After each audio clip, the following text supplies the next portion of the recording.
امام علی مقام کی شہادت کے بعد میں نے آپ کو بتایا بیہقی میں، مسند احمد میں، حاکم، مشکات، تہذیب التہذیب، البدایہ والنہایہ، احیاء العلوم، ان کتابوں میں روایت موجود حضور صلی اللہ علیہ وسلم کی زوجہ محترمہ حضرت ام سلمہ اور نبی پاک کے چچا زاد بھائی عبداللہ ابن عباس رضی اللہ عنہم، انہوں نے اسی وقت کربلا میں جب واقعہ ہوا حضور صلی اللہ علیہ وسلم کو خواب میں دیکھا۔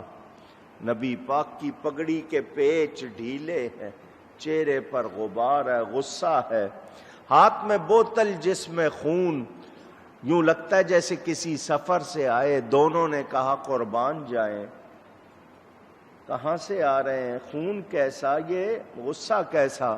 فرمایا میں حسین کی شہادت گاہ سے آ رہا ہوں، میرے بیٹے کو شہید کر دیا، یہ اس کا اور اس کے ساتھیوں کا خون ہے، اسے لے کر اللہ کی بارگاہ میں پیش ہو رہا ہوں۔ آپ نے اس حدیث کو سنا، ذرا توجہ کریں، کئی باتیں ہیں اس میں۔ نبی پاک بنفس نفیس کربلا میں موجود اپنے بیٹے کی قربانی دیکھ رہے ہیں اور خون لے رہے ہیں۔ کیوں؟ سوچیں، اس کے باوجود کوئی یزیدیوں کی حمایت کرے تو کیا وہ نبی پاک کو قیامت کے دن منہ دکھا سکے گا؟ سوچئے گا ذرا۔ امام علی مقام کا سر انور خولی بن یزید کے پاس تھا، وہ گھر چلا گیا کیونکہ یہ دوپہر کے وقت واقعہ ہوا، شام تک انہوں نے اپنے مردوں کو دفن کیا اور رات بھر وہ ناشتے رہے، کھاتے رہے۔ انہوں نے امام کے قافلے کے اونٹ پکڑ لیے، ان کو ذبح کیا۔ تو ذبح کرنے پہ حالت یہ تھی کہ خون کی بجائے چنگاریاں نکلی۔ جب ان جانوروں کا گوشت پکایا گیا وہ اتنا کڑوا تھا کوئی ایک لقمہ نہ کھا سکا، یعنی جانوروں کو بھی اتنا صدمہ ہوا۔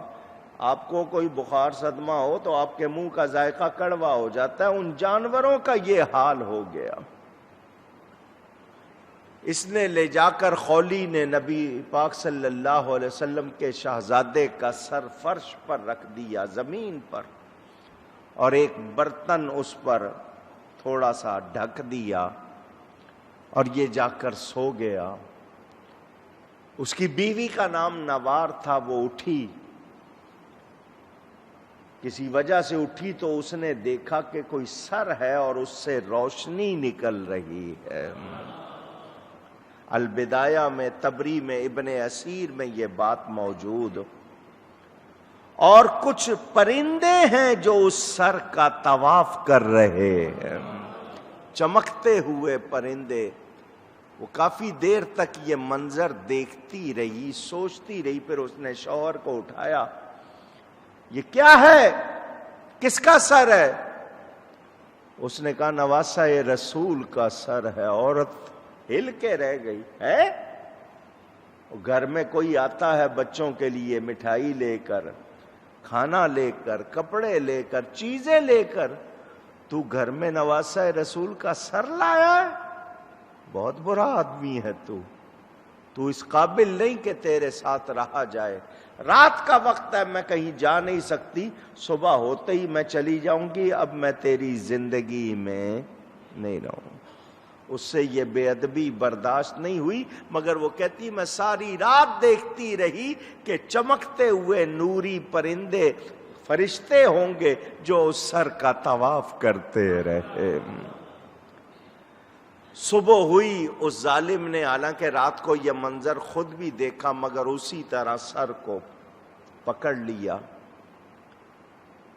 ابن زیاد کے دربار میں کوفہ شہر میں لے آئے، سب کو پتہ چل گیا تھا، دنیا جمع ہوئی۔ ابن زیاد کے سامنے امام پاک کا سر ایک برتن میں رکھ دیا گیا نیچے. اس کے ہاتھ میں چھڑی تھی لکڑی. یہ امام کے لبوں پر اور ان کے دانتوں پر مار رہا تھا. حضور صلی اللہ علیہ وسلم کے صحابی حضرت زید ابن ارقم رضی اللہ تعالی عنہ بوڑھے ہو چکے تھے مگر وہاں بیٹھے تھے. انہوں نے جب یہ دیکھا فرمایا اپنی چھڑی کو پرے کر. میری ان آنکھوں نے دیکھا حضور ان ہونٹوں کو چوما کرتے تھے. تو بوسہ گاہ مصطفیٰ کی بے ادبی کر رہا ہے. اس کو برا تو بہت لگا مگر اس نے چھڑی ہٹا لی. میں یہ صرف آپ کو سنا رہا ہوں مختصراً. ابن حجر عسقلانی ہے، امام بیہقی ہے، حافظ ابو نعیم ہے، علامہ ابن کثیر ہیں، علامہ ابن حجر مکی ہے، امام سیوطی، یہ بڑے بڑے علماء ائمہ اور شاہ عبدالعزیز محدث دہلوی نے روایتیں نقل کی ہیں. جنوں نے نوحے کیے، غیب سے رونے کی آوازیں آتی تھی. متعدد لوگوں نے خواب دیکھے، مناظر دیکھے. میں نے رات بتایا تھا کہ آسمان سے بصورت شبنم خون برسا. یہ اللہ کے سخت غضبناک ہونے کی ایک علامت.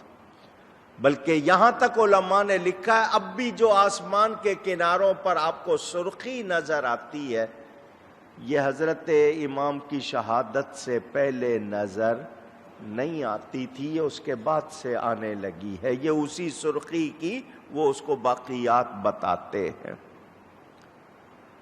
قاتل نے ابن زیاد کے سامنے کہا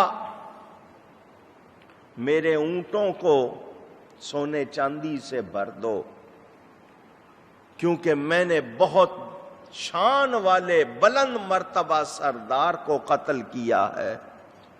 وہ سردار جو حسب نسب اور انسانوں میں افضل اور بہتر تھا، ماں باپ کے لحاظ سے بھی دین کے لحاظ سے بھی. ابن زیاد نے کہا جب تیرے نزدیک وہ اتنے محترم تھے تو تو نے ان کو قتل کیوں کیا؟ اب تو انعام مانگتا ہے. اس نے حکم دیا اس کو بھی قتل کر دیا جائے. دین و دنیا سے ہاتھ دھو بیٹھے، نہ ادھر کے رہے نہ ادھر کے رہے. کچھ ملا اس کو؟ وہ کہہ رہا تھا سونا چاندی مل جائے، اس کو کچھ بھی ملا نہیں. اور ابھی یہ صرف دنیا میں ہے، آخرت کا عذاب ابھی باقی ہے.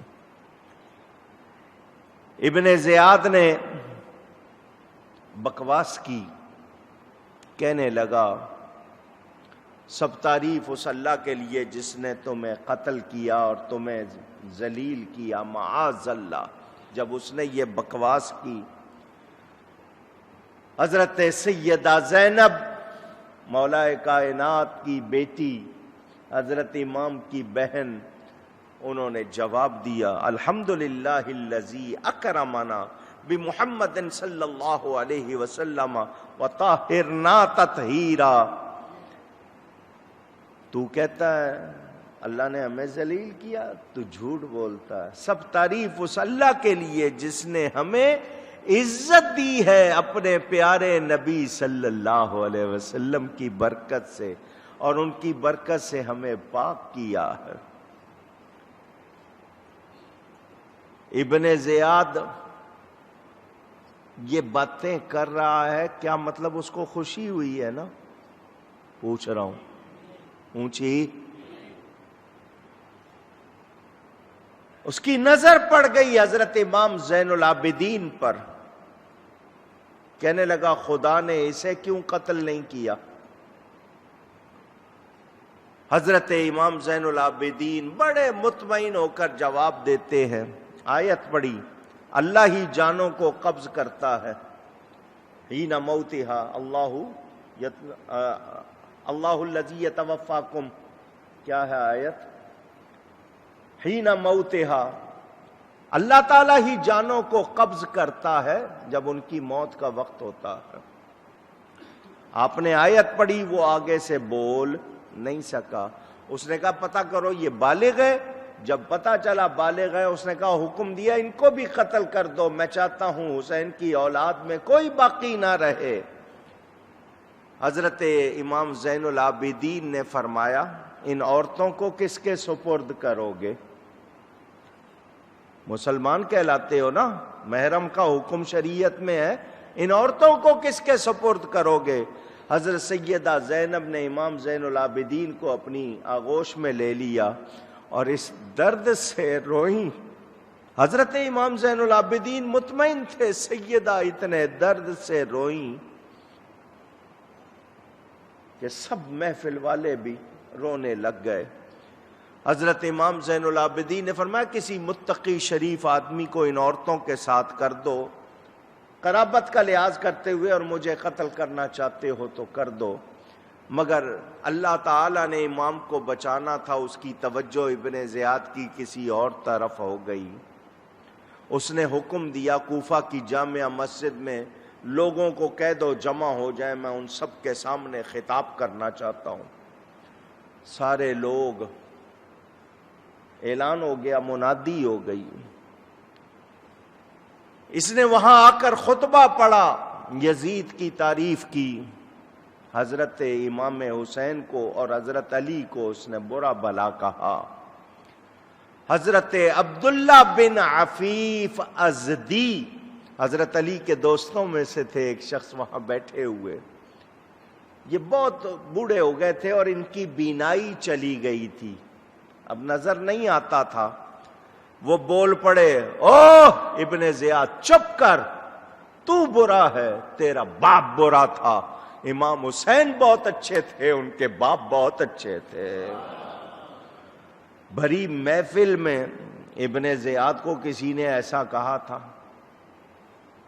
اس سے کیسے برداشت ہوتا؟ اس نے حکم دیا ان کو مسجد سے باہر لے جا کے قتل کر دو۔ یہ اب بوڑھے ہو چکے تھے، آنکھیں جا چکی تھی، تمنا تھی ان کی کہ مجھے اللہ کی راہ میں شہید کیا جائے، مگر اب بوڑھے ہو گئے تھے، مسجد میں بیٹھے رہتے تھے، اللہ نے ان کی یہ آرزو بھی پوری کر دی، ان کو شہادت نصیب ہو گئی۔